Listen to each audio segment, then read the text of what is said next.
Si toi aussi tu as une appréhension sur comment préparer un entretien pour un stage, un travail ou même pour intégrer une formation, dans cette vidéo je te montre comment préparer ton entretien, quelle posture tu dois avoir, mais surtout qu'est-ce que le recruteur attend de toi lors de cet entretien.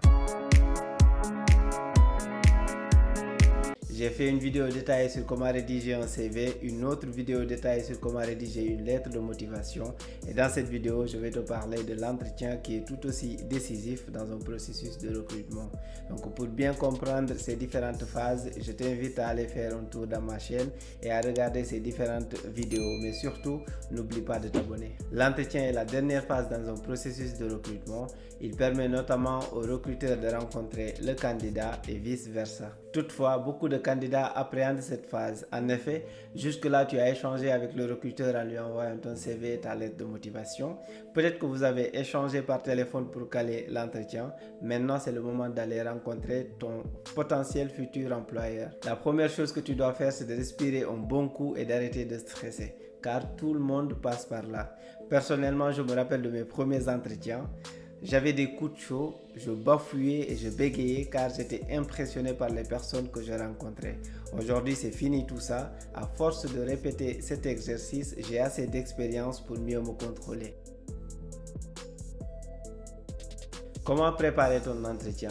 Tout d'abord, fais le plein de confiance. Si le recruteur t'a convié à un entretien, c'est parce qu'il a retenu ta candidature. Autrement dit, ton profil l'intéresse. Tu es en train d'atteindre ton objectif. Il te reste une dernière étape décisive où tu vas confirmer le bien que le recruteur pense de toi et dissiper les doutes qu'il a sur ton profil. Mais attention, l'entretien n'est pas une simple formalité. Rédiger un CV ou une lettre de motivation, tout le monde sait le faire. Encore faut-il savoir défendre ses idées devant le recruteur en répondant correctement à ses questions. La première chose que tu dois faire pour préparer concrètement ton entretien, c'est donc d'anticiper certaines questions. En quoi faisant? En allant relire ton CV pour t'assurer de maîtriser son contenu de façon exhaustive. Au cas où il te pose une question sur une expérience ou une formation, que tu puisses répondre de façon cohérente. La deuxième chose que tu dois faire, c'est de relire également l'offre d'emploi à laquelle tu as postulé. En effet, dans une offre d'emploi, il y a les compétences obligatoires et les compétences optionnelles. En répondant à l'offre d'emploi, cela sous-entend que tu as à minima les compétences requises.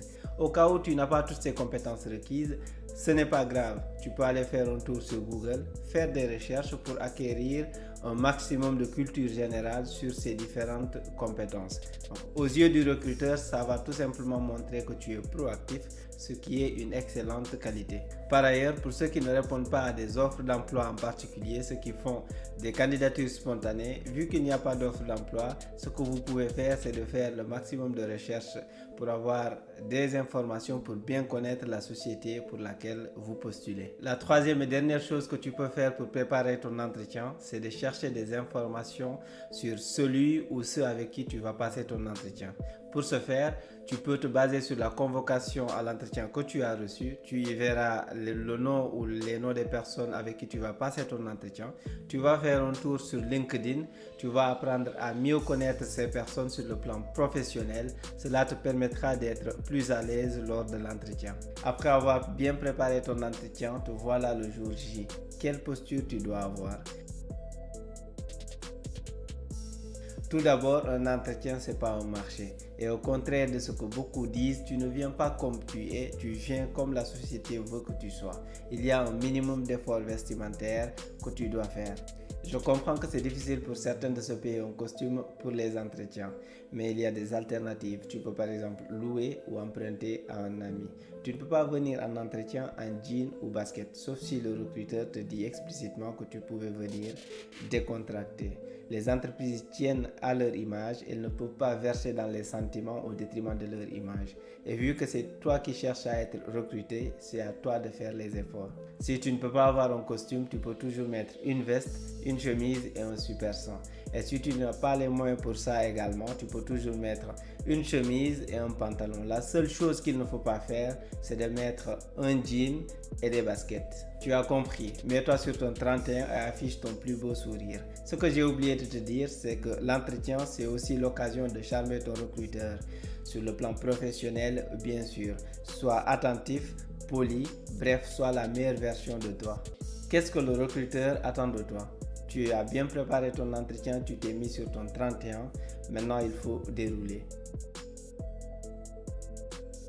Toujours avec le sourire et attentif. Pour répondre à ces questions, tu ne dois pas répondre par oui ou non. Tu dois toujours développer tes questions.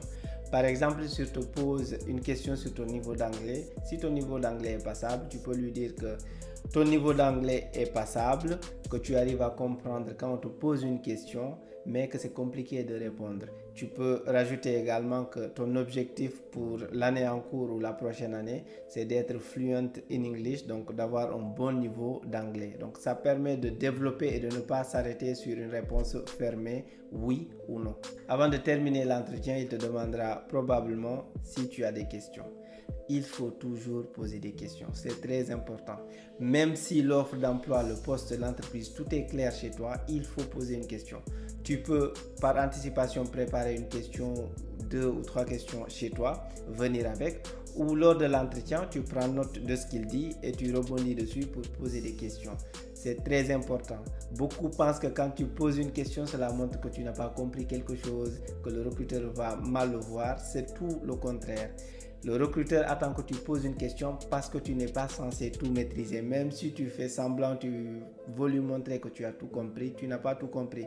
Avant d'intégrer une boîte, d'intégrer un poste, tu ne peux pas tout comprendre. Donc, il faut impérativement que tu poses une question. Cela montre l'intérêt aussi que tu as pour le poste.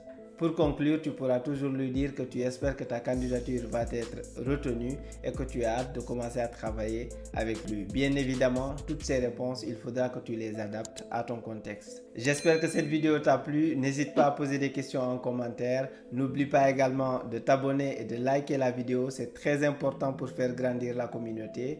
Merci et à très bientôt.